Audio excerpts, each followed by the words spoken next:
கேரளாவில் தும்பிக்கையில்லா யானைக்குட்டி யானை கூட்டத்துடன் உலா வருவதால் வனத்துறையினர் சந்தேகமடைந்துள்ளனர்.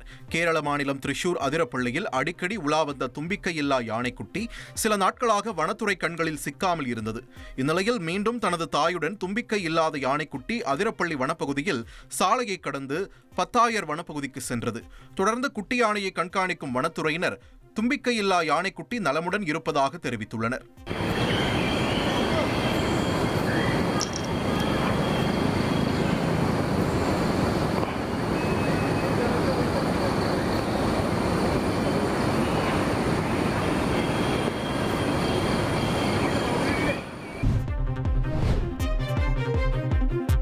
மத்திய அரசு இன்று தாக்கல் செய்துள்ள 130வது அரசியலமைப்பு திருத்த மசோதாவை தாம் கண்டிப்பதாக மேற்கு வங்க முதலமைச்சர் மம்தா பானர்ஜி தெரிவித்துள்ளார்.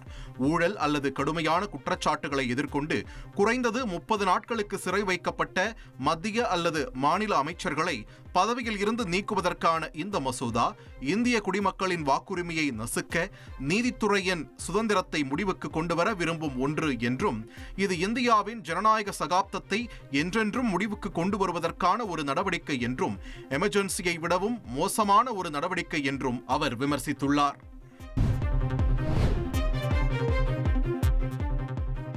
தமிழகத்தில் உள்ள புலம்பெயர் தொழிலாளர்கள் குறித்து ஆய்வு செய்ய தமிழ்நாடு அரசு திட்டமிட்டுள்ளது.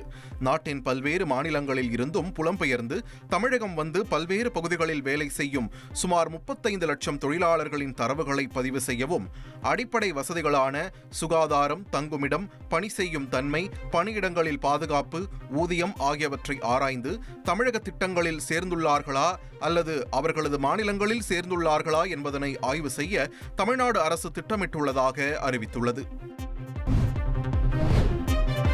ஜப்பானின் அகிடா மாகாணத்தில் பெய்த கனமழையால் கிட்டாகிடா பகுதியில் உள்ள அணி நதி நிரம்பி வழிந்து சேரும் சகதியுமாக காட்சியளிக்கும் வீடியோ வெளியாகியுள்ளது. தொடர்ந்து கிட்டாகிடா பகுதிக்கு கனமழை மற்றும் வெள்ள எச்சரிக்கை விடுக்கப்பட்டுள்ளது.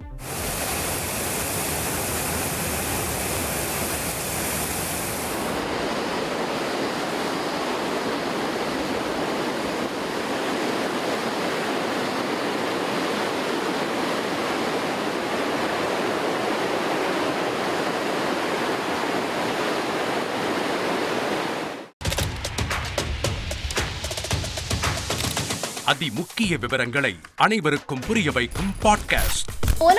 தவிர்க்க முடியாத முதல் மக்கள் வளைகுடா நாடுகள் பிரான்சிஸுக்கு பிரியா சம்பவங்களை தேடி களத்திற்கே உங்களை அழைத்துச் செல்லும் ஸ்பாட்லைட்.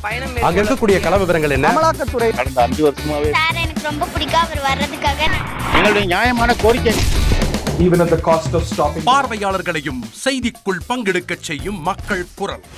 50 ரூபாய் எங்களுக்கு தண்ணிக்கு ஒரு தீர்வே இல்லங்க 10 வருஷமா. எங்களுக்கு சரியான ஒரு விடிவு கிடைக்கவில்லை. 60,000 ஏக்கருக்கு தான் கேட்கிறோம், பிச்சை கேட்கறாங்க. புத்தம் புதிதாக வித்தியாசமாக ஹெலிகாப்டர்களின் உதவி என்ன படிக்கலாம்ன்றதுல பேரண்ட்ஸும் என்கரேஜ் பண்ணணும், ஸ்டூடெண்ட்ஸும் தேர்வு செஞ்சு. எனக்கும் சீமானனுக்கும் பெரிய வித்தியாசம் இல்லைங்க. ஒரு பாயிண்டா சொல்லணும். உங்களுக்கான தலைவர்களை பொழுதுபோக்கு தளத்தில் தேடாதீர்கள், போராட்ட களத்தில் தேடுங்கள். அனைத்தும் உங்களுக்காக. எப்போதும் இணைந்திருங்கள் தந்தி டிவியுடன்.